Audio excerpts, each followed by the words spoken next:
Okay, we were reading chapter 5 of Ramona, a party at the Quimby's, and turns out everybody's arriving earlier than they planned, so maybe Mom made a mistake, and her hair's only halfway done. All right, children, Mother spoke firmly. Leave your wet boots and raincoats on the pouch. I've got a party sang. I have a party song. Ramona said happily.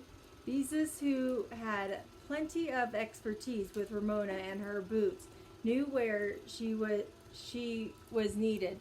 She started pulling off boots and unbuttoning raincoats. What on earth shall we do with them on a day like this? Whispered Mother. Beezus grabbed a muddy boot. Hold still, she said firmly to its owner. They'll expect refreshments, she said. I know, sighed Mother. You'll have to put on your coat and run down to the market. Oh no, you can't go out in this rain with your wet hair. Mother tugged at another boot. I'll have to see what I can find in the kitchen.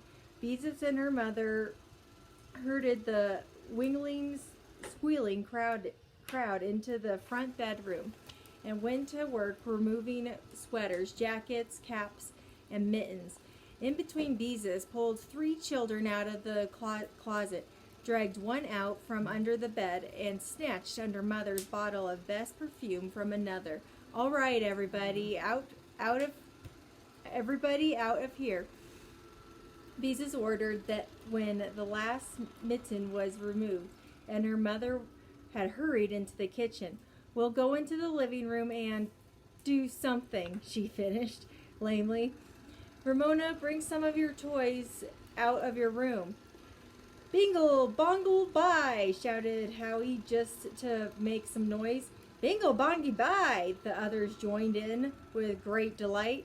It was such a nice noisy thing to yell, Bingle, bongy, bye. They screamed on the top of their voices as they scampered into the living room. Bingle, bongle, bye. Howie grabbed the vacuum cleaner, turned on the switch, and charged across the room. I'll suck you up, he shouted. I'll suck everybody up in the vacuum cleaner. Bingle bonger, bye, shouted the others above the roar of the vacuum cleaner. One little girl began to cry.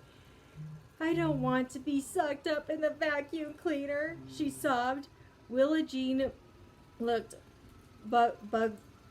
bulgy because of her diapers, and plastic pants under her overalls clung to her chair and wept. Ramona appeared with her arms full of toys, but no one paid any attention to them. The vacuum cleaner was much more fun. I want to push the vacuum cleaner, screamed Susan, who lived in the next block. Ramona offered Susan her panda bear, but Susan did not want it. Ramona hit Susan with the panda. You take my bear, she ordered. This is my party and you're supposed to do what I say. I don't want your old bear, answered Susan. And there they are in a fight. Lovely. Beezus tried to grab the vacuum cleaner, but Howie was too quick for her. The room was getting uncomfortably hot, so Beezus darted to the thermostat to turn down the heat. Then she dashed into the other side of the room and disconnected the vacuum cleaner at the wall. It died with a noisy groan. Suddenly, everyone was quiet, waiting to see what would happen. Hey, protested Howie. You can't do that.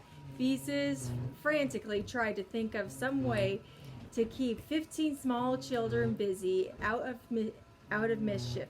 At least she thought there were 15. They didn't stand still long enough to be counted.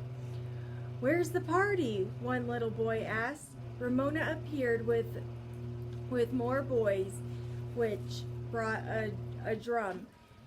Howie quickly lost interest in the vacuum cleaner and grabbed the drum. Beezus sighed. Beezus seized the vacuum cleaner and shoved it into the hall closet while Howie began to beat the drum. I'm leading a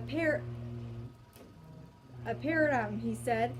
You are not, contradicted Ramona. This is my party. Susan snatched a pink plastic horn and tooted it. I'm the parade too, she said. I want to be in the parade. I want to be in the parade, cried the others. That was it. They could play parade. Beezus ran to the bedroom and found a whistle and a couple of horns left over from the Halloween party. What else could be used in a parade? Flags, of course.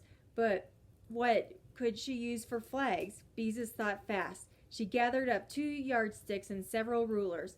She ran to the front bedroom and snatched some of her father's handkerchiefs from the drawer. She had to move fast before the children grew tired of the idea. I want to be in the parade, screamed the children.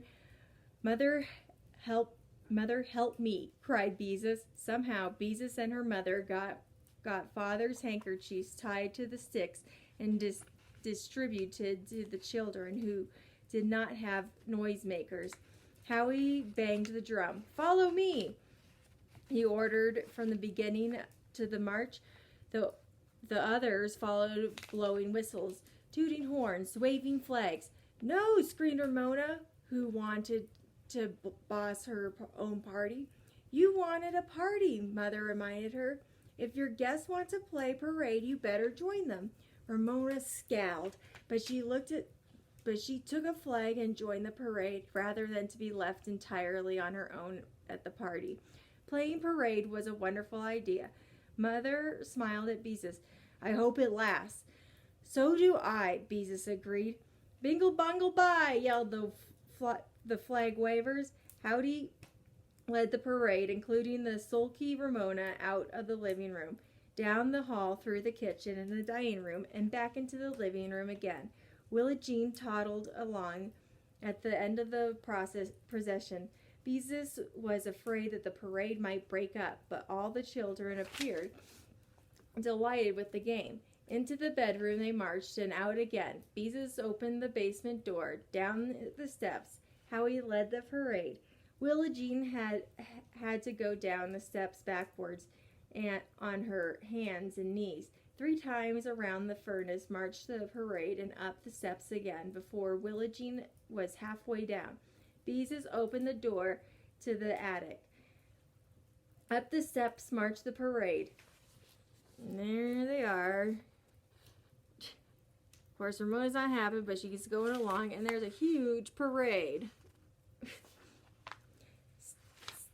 Stomp, stomp, stomp went their feet overhead. Stomp, stomp, stomp. Beezus remembered something Ramona had enjoyed when she was still in diapers. She lugged Willa Jean up the basement steps, sat her in the middle of the kitchen floor, and handed her the egg beater. There, step on her. Don't step on her, she said to her mother. Thank goodness, sighed Mother. Maybe they'll play parade long enough for us to fix something for them to eat. What'll we give them? Beezus asked. Mother laughed. This is a wonderful chance to get rid of the applesauce. Let's hurry and get it ready before they get tired of the game. Get the color paper napkins out of the cupboard, and oh dear, what shall we do for chairs? They can sit on the floor, suggested Beezus, looking through the cupboard for napkins. And we'll continue there on the next video.